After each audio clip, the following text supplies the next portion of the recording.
12 ou 15 étapes majeures de la vie du Bouddha sont le plus souvent retenues. 1. Le départ du ciel des Tusita. Constituant un prologue attestant l'ampleur des mérites accumulés dans ses vies passées, le séjour au ciel des dieux Tusita sert, dans de nombreuses sources, d'introduction à la narration de la dernière existence de celui qui n'est encore qu'un bodhisattva. L'excellence et l'évidence de ses qualités étant si remarquables, les dieux de milliers de mondes se réunissent à ses côtés et le prient de prendre naissance une dernière fois, d'accepter un devenir humain pour accéder à l'ultime délivrance, et d'attester ainsi d'une possible voie de salut hors des tourments du samsara. 2. Le choix d'une mère. C'est dans la famille d'un chef du clan des Sakya régnant à Kapilavastu, que s'incarne donc le futur Bouddha. Maya, première épouse de Suddhodana, deviendra sa mère.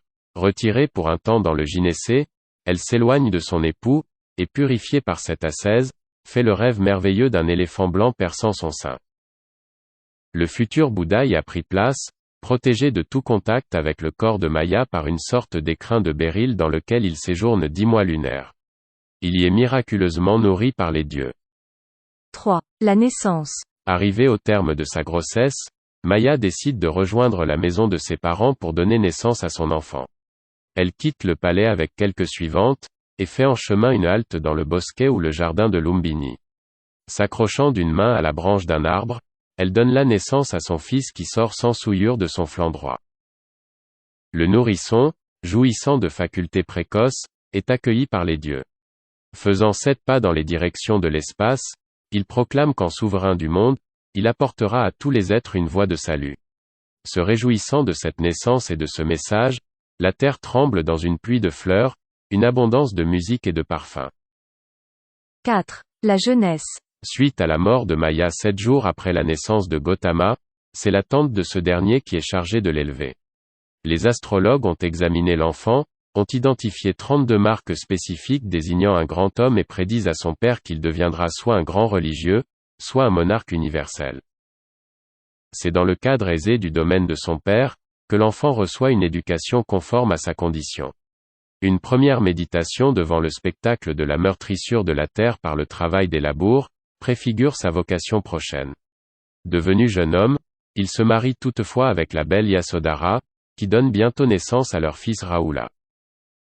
5. Les 4 rencontres. C'est à l'occasion d'une sortie hors de son domaine en compagnie de son cocher, que le jeune Gautama prend brutalement conscience de l'aliénation de la condition humaine à la souffrance. Il rencontre successivement un homme tremblant de fièvre, un vieillard affaibli et un défunt conduit vers son bûcher funéraire. La souffrance est le lot de tous, lui confirme son cocher. Une 4e rencontre vient toutefois mettre en cause cette conclusion, alors que s'avance un ascète affranchi de la crainte de la maladie, de la vieillesse et de la mort. 6. Le grand départ. Les 4 rencontres ont été décisives.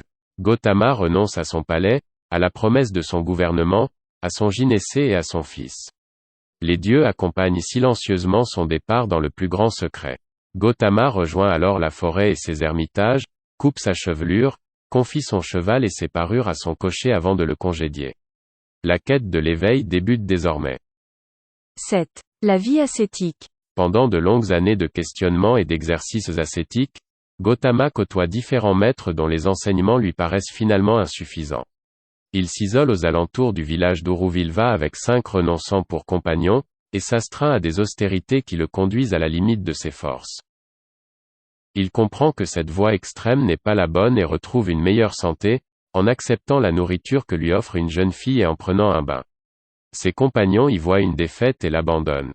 Gautama décide de poursuivre sa quête de l'éveil, par d'autres voies que celle des mortifications. 8.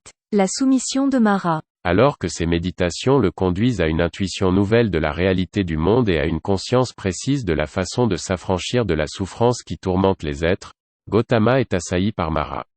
Le dieu de la mort et du désir, maître du samsara, redoute que sa souveraineté ne soit menacée. Il tente de détourner Gautama de sa quête par la peur, qu'inspirent ses armées ou par le désir qu'éveille la volupté de ses 3 filles. Le renonçant ne cède pas.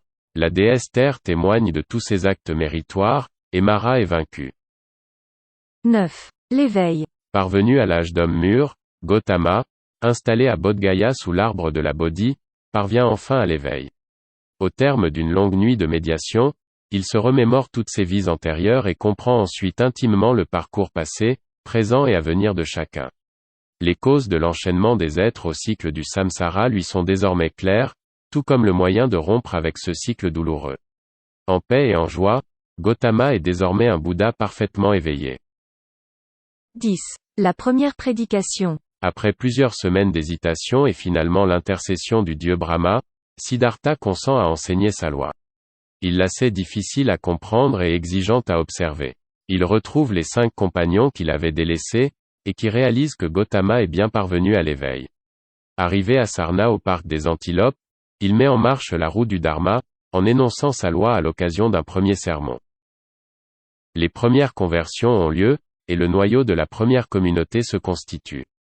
Pendant les 40 ans qui suivront, le Bouddha poursuivra sa vie errante et enseignera sa loi à des auditeurs de toutes conditions, répondant parfois à des détracteurs virulents.